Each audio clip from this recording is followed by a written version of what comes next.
My hands trembled as I stared at my wife Nicole's phone screen, the blue light casting shadows across our marble kitchen island. Meeting with realtor tomorrow 2 p.m. He doesn't know anything. Brandon's handling the paperwork. I'd picked up her phone thinking it was mine, same model, same case. But this message from my brother Jason made my blood run cold. I read it again, my heart hammering against my ribs like it was trying to escape my chest. 3 years. 3 years of 16-hour days building my tech consulting firm from nothing. 3 years of missing family dinners, postponing vacations, grinding through code and client meetings. All to buy this $5 million dream home in Cascade Heights for my family. The home Nicole said she'd always wanted. The home where we'd raise our daughter Kennedy. Babe, whose phone is that? Nicole's voice cut through my thoughts. She stood in the doorway, yoga mat under her arm, her face flushing as she registered what I was holding.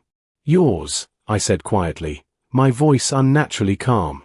Want to tell me about this meeting with a realtor tomorrow? Her eyes widened, then narrowed. Tell, I can explain. Explain what? That you and my brother are selling my house behind my back. The words tasted like acid. My own brother. The man I'd helped through college, gotten his first job interview, trusted with everything. Nicole's mouth opened, closed, then opened again. It's not like that. We were just exploring options. Options. The word hung in the air like a noose. I looked at the woman I'd loved for 8 years, and suddenly she was a stranger. If you've ever felt something like this story, subscribe to stay close, and don't forget to say hi from wherever you are in the world. I should have seen it coming. The signs were there, scattered like breadcrumbs I'd been too blind to follow. Jason and Nicole, always whispering in corners during family gatherings. The way they'd stop talking when I entered rooms. Nicole's sudden interest in real estate values, casually asking what the house was worth, just out of curiosity. Sit down, I said, my voice steady despite the earthquake happening inside me. Tell me everything. Now. Nicole sank into the leather chair across from me, the same chair where we'd celebrated Kennedy's first birthday 6 months ago.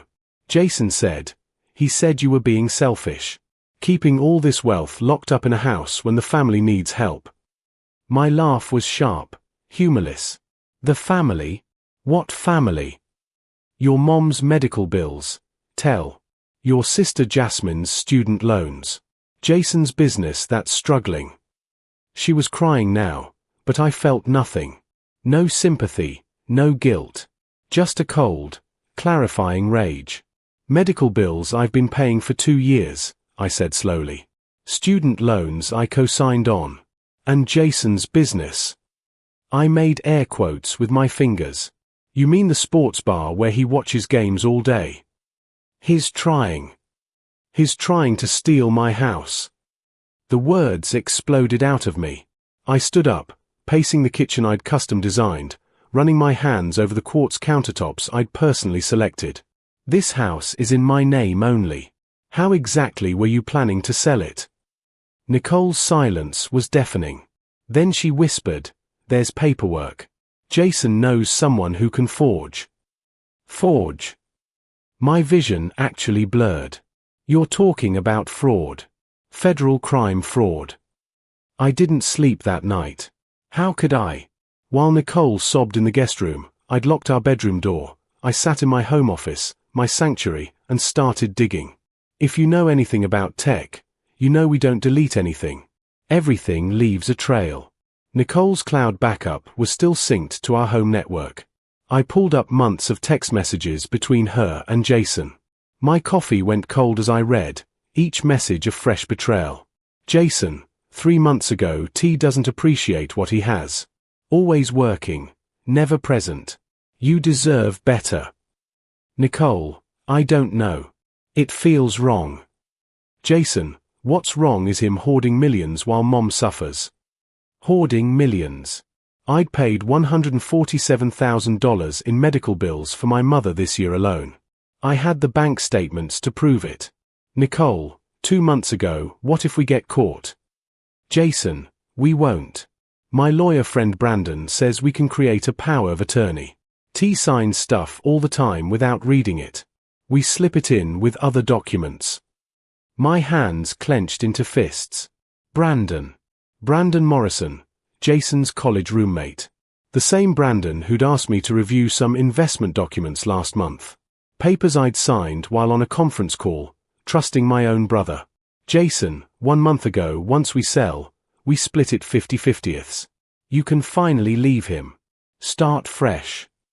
Nicole, what about Kennedy? Jason, what about her? She'll be fine. Kids are resilient. I had to stand up, walk away from the screen. My 6-month-old daughter was just collateral damage in their scheme. At 6 a.m., I called my best friend from college, Deacon Mills. He's a corporate attorney at one of Atlanta's top firms, the kind of lawyer who bills $800 an hour and is worth every penny. We'd been friends since freshman year at Morehouse, long before either of us had money. Man, it's 6 in the morning. Deacon's voice was groggy. I need you. Now. It's bad, D. My voice cracked on his name. 40 minutes later, Deacon sat in my living room, his face growing darker as he read through the messages I'd forwarded. He was in sweatpants and a Morehouse hoodie, his lawyer armor left at home, but his mind was already in battle mode. This is conspiracy to commit fraud, he said finally. Why a fraud if they were planning to transfer funds across state lines? We're talking federal charges, 5 to 10 years minimum. My own brother, I whispered. My wife. Deacon leaned forward, his eyes intense. Listen to me. That power of attorney document Jason mentioned? If you signed it, it might be legitimate depending on how it was worded. We need to find it immediately. We tore through my home office. File cabinets, desk drawers, the fireproof safe where I kept important documents. Finally, buried in a stack of investment papers from last month, we found it. Limited power of attorney, real estate transactions. Son of A. Deacon breathed, reading the fine print. This is actually legally binding. It gives Nicole and Jason joint authority to make decisions about your property. Look at this clause here. It specifically mentions selling real estate holdings. My world tilted. Can they really sell my house with this? With a complicit realtor and title company? Possibly. It's fraud because of how they obtained it, but proving that after the fact. We need to catch them in the act, Deacon said, his attorney brain already working angles. If they've already started the process, we need documentation of their intent, their methods, everything. He pulled out his phone, started making calls. Even at 7 a.m., Deacon had connections. 15 minutes later, he'd arranged something I never thought I'd need, a consultation with a private investigator named Vanessa Howard.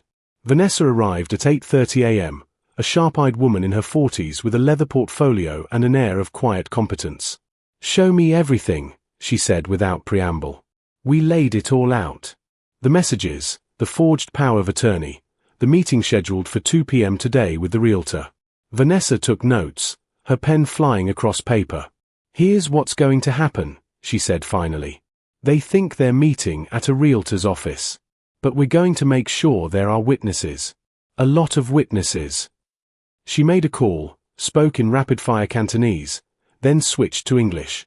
I have contacts at Atlanta PD officers who do private security on their off days.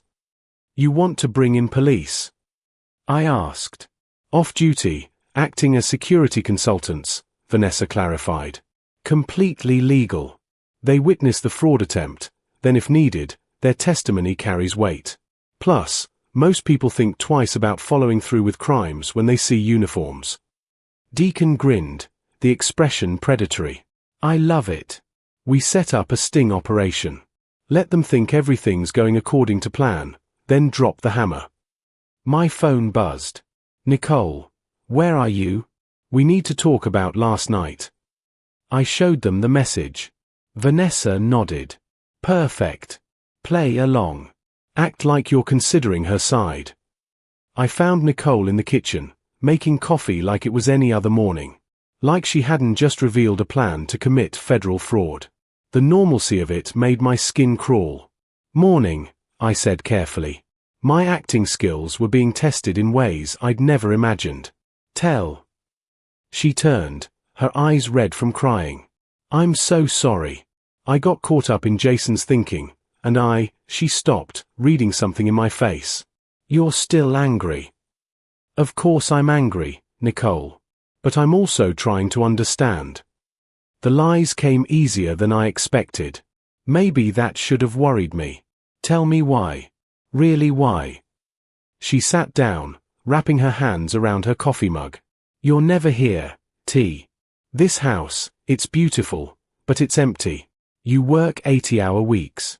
Kennedy barely knows you. And meanwhile, your family is struggling. My family that I support financially, I interrupted, then forced myself to calm down. Play the part, I reminded myself. Sorry. Go on. Jason said we could sell this place, get something smaller, more reasonable. Use the extra money to help everyone. You'd have to work less. We could be a real family again. And you believed him? I asked quietly. Nicole, Jason wants this money for himself. You saw those messages. Splitting it 50-50ths? That's not about family. That's about greed. Her face crumbled. I know. God, I know. That's why I couldn't sleep. I don't know what I was thinking. I almost believed her. Almost. Then I noticed her phone, screen up on the counter. A message notification from Jason, everything set for 2 p.m. Stay strong. This is for the best. She hadn't told him to cancel. While Nicole showered, I forwarded that message to Deacon. His response was immediate. She's still playing you. Stay alert. I called my mother, something I should have done hours ago. She answered on the third ring, her voice thin from the latest round of chemo. Tell? Baby, it's early. Mom, I need to ask you something. I chose my words carefully. Have Jason or Nicole talk to you about my house? Silence. Then, what kind of question is that? Please, Mom. It's important. She sighed, and I heard the weight of it. Jason mentioned you were thinking about downsizing. Said it would be better for the family, easier on Nicole with the baby. He asked if I'd be okay with it. My jaw clenched. And what did you say? I said it's your house, your decision. But honey, if you're struggling. I'm not struggling, Mom. Did he say anything else? Anything about money? Another pause. He said you might use the proceeds to pay off my medical debt completely. Set up a trust fund for Kennedy. Help Jasmine with her loans. Is something wrong? Everything, I wanted to scream. Everything is wrong. Did he mention numbers, Mom? Specific amounts?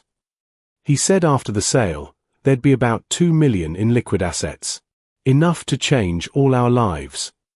Her voice grew suspicious. Tell Washington, what is going on? 2 million. The house was worth 5 million. Even after fees and the mortgage payoff, we'd clear closer to 4 million.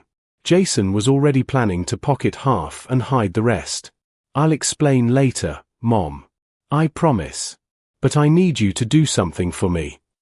I told Mom to call an emergency family meeting at her house for noon. Everyone, my sister Jasmine, my cousin Ezra, Aunt Alina, Uncle Warren.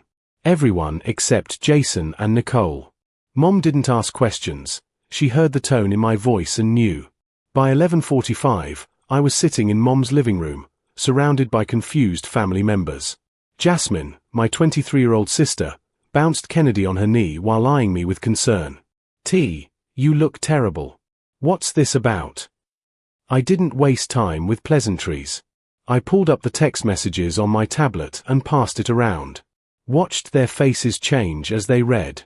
Shock. Disbelief. Anger. That son of Uncle Warren, a retired police sergeant, was on his feet. I'll kill him. I will literally kill your brother. Get in line, Aunt Alina muttered. She was a family court judge, and her face had gone stone cold. This is fraud. Conspiracy. How far along is this? They have a meeting with a realtor at 2 p.m. today, I said. And it gets worse. I showed them the power of attorney document. Jasmine's hand flew to her mouth. Oh my God, T. Can they really sell your house with this? Possibly, I admitted. That's why I need all of you as witnesses. I need you to see what they're trying to do. Mom was crying silently, Kennedy now in her arms. How could he? How could Jason do this to you? After everything you've done for this family? Because he's always been jealous, Ezra said quietly. He was closest in age to Jason, had grown up with him. Remember when T got into Morehouse and Jason didn't? When T started his company and Jason's bar failed? He's been bitter for years. That doesn't excuse this, Jasmine said fiercely. Deacon had been busy. By 1 p.m., he'd transformed a conference room at his law firm into the perfect trap. The realtor's office was actually a space Deacon's firm used for client meetings, complete with hidden cameras, legal in Georgia with proper consent forms displayed, and a one-way mirror that I never knew existed. Vanessa's 15 off-duty police officers arrived in civilian clothes but brought their badges. They weren't there to make arrests, not yet, but their presence as security consultants and potential witnesses made everything official. This is insane, I muttered, watching the setup from the observation room. This is necessary, Deacon corrected. He'd changed into a full suit, his lawyer armor on now. When this goes to court, and it will, we need ironclad documentation. Every word recorded, every action witnessed. My family filled the observation room. Mom sat in a wheelchair, she'd been too weak to stand for long, with Jasmine beside her. Uncle Warren stood with his arms crossed, his face carved from granite. Aunt Alina took notes in a legal pad, her judge instincts kicking in. Are you ready for this? Deacon asked me quietly. Was I? Ready to watch my wife and brother try to steal everything I'd built? Ready to blow up my marriage, my family, my entire life? No, I said honestly. But I'm doing it anyway. At 1:50 p.m., my phone buzzed. Nicole, I'm 5 minutes away. Have you thought about what I said? Me. Yeah. We should talk after. Really talk. Nicole, thank you, baby. I knew you'd understand. My stomach turned. She thought she'd convinced me. Thought I was coming around to their plan. Deacon's phone chimed. They're in the lobby. Jason and Nicole together. There's also a third person, white male, 30s, carrying a briefcase. That'll be Brandon, I said. The lawyer. Through the one-way mirror, I watched them enter. Jason wore a suit I'd bought him for Christmas. Nicole had Kennedy in a carrier strapped to her chest. They'd brought my daughter to their fraud meeting. Brandon Morrison looked exactly how I remembered. Slick, confident, the kind of lawyer who'd sell his own mother for a retainer fee. A man I'd never seen before entered from another door. Tyler, one of Deacon's junior associates, playing the realtor. Good afternoon. You must be the Washingtons. Please, have a seat. Actually, it's just me on the paperwork, Jason said smoothly, sitting at the head of the table like he owned the place. Like he owned my house. This is Nicole Washington, the property owner's wife, and Brandon Morrison, our attorney. Excellent, Tyler said, spreading documents across the table. Now, I've reviewed the power of attorney you sent over. Everything seems in order. The property at 1247, Cascade Heights Drive, currently valued at $5.2 million. I watched Nicole shift uncomfortably. Some part of her knew this was wrong. But not enough to stop it. We have a buyer, Brandon said, opening his briefcase. Cash offer, $4.8 million, closing in 2 weeks. My client is motivated. That's fast, Tyler noted. And under market value. My brother's going through some financial difficulties, Jason lied, his voice smooth as silk. We need to liquidize quickly to help him avoid bankruptcy. It's really a mercy that. Stop. My voice cut through the conference room speaker. I'd heard enough. Jason's head snapped up. Nicole's face drained of color. Tell, she whispered. Yeah. Me. The brother you're trying to rob. I stepped out of the observation room and into the conference room proper, Deacon right behind me. Jason recovered first. He always did. Man, you don't understand. We were trying to help. Help. The word came out like a whip crack. Help by forging documents? Help by planning to pocket $2 million? Help by using my daughter as a shield while you commit federal fraud? Federal. Brandon stood up, his briefcase suddenly forgotten. Now wait a minute. Sit down, counselor. Deacon's voice was ice. You're about to have a very bad day. He nodded, and one of the off-duty officers stepped into view, badge displayed. Then another. Then another. 15 uniformed witnesses filled the room. Nicole was crying, clutching Kennedy so tight the baby started to fuss. Tell, please. I didn't mean. You didn't mean what? I asked. You didn't mean to betray me? Didn't mean to conspire with my brother to steal my house? Didn't mean to bring our daughter to a fraud meeting? I turned to Jason. And you? My brother. The man I trusted with everything. You don't need that house. Jason exploded, his smooth facade cracking. You're never there. You work all the time, hoarding your money while the rest of us struggle. I'm your brother, T. We're supposed to share. I've given you everything, I said, my voice deadly quiet. Paid your rent when you were broke. Hired you at my company 3 times, and you quit every time. Lent you $50,000 to start your bar, money you never paid back. I've paid Mom's medical bills, Jasmine's tuition, put food on your table. And this is how you repay me. You're rich. Jason shouted. What's a few million to you? It's not about the money. My voice echoed off the conference room walls. It's about trust. It's about family. It's about not stealing from your own brother. Aunt Alina entered the room, her judge's robes replaced with civilian clothes but her authority unmistakable. Jason Washington, I've known you since you were in diapers. And right now, I'm ashamed to be your family. Jason's face went white. Aunt Pat. Don't. She held up a hand. I've sat on the bench for 22 years. I've seen every kind of fraud, every betrayal, every family torn apart by greed. But I never thought I'd see it in my own family. She turned to Brandon. And you, counselor. I suggest you call your malpractice insurance, because you're going to need it. Conspiracy to commit fraud, forgery, theft by deception, that's just the start. Brandon was already on his phone, presumably calling his own lawyer. Deacon stepped forward, handing Jason and Nicole each a thick envelope. Consider yourselves served. These are restraining orders barring you from the property at Cascade Heights. Nicole, you have 72 hours to remove your personal belongings under police supervision. Jason, don't even think about coming near my client or his family. My family. Nicole's voice was small. Tell, she's my daughter. A daughter you were willing to use as cover for a crime, I said, and the words tasted like ashes. We'll work out custody arrangements through lawyers. But Nicole, as of right now, our marriage is over. She collapsed into a chair, sobbing. Kennedy wailed, confused by the tension. I took my daughter from Nicole's arms, and she didn't resist. You can't do this, Jason said, but his voice lacked conviction. I'm your brother. You were my brother, I corrected. Now you're just a criminal I happen to share DNA with. Uncle Warren spoke up from his position by the door. I've already contacted some friends at the FBI. Financial Crimes Division. They're very interested in Brandon's motivated buyer. Sounds like money laundering to me. Brandon went pale.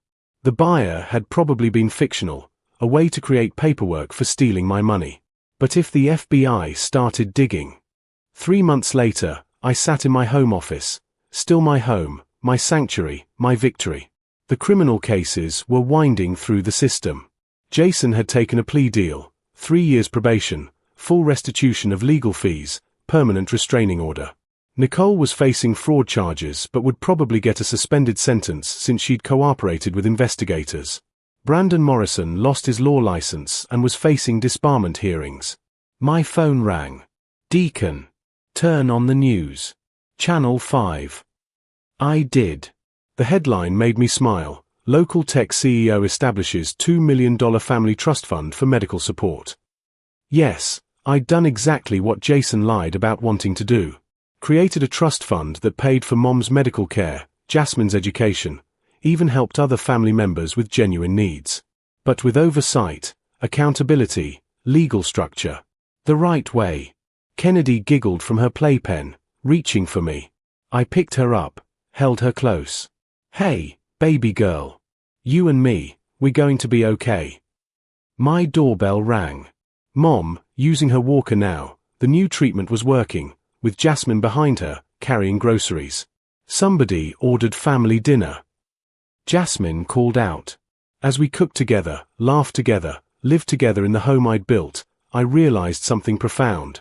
I'd lost a brother and a wife, but I'd saved my family. The real family. The ones who loved me for me, not for what I could give them. My phone buzzed with a text from an unknown number. Jason. I'm sorry, T. I know you won't believe me, but I am. I was wrong. About everything. I deleted it without responding. Some betrayals don't deserve forgiveness. Some bridges, once burned, should stay ashes. Uncle T. Ezra called from the living room. Games starting. I joined my real family, my daughter in my arms, surrounded by people who chose loyalty over greed. And for the first time in months, I felt genuinely, completely at peace. Drop a comment saying family over greed if you stand with Tell, because manipulators and scammers hate accountability. And smash that like button if you think everyone deserves respect in their own home. People like Jason and Nicole who scheme behind your back won't.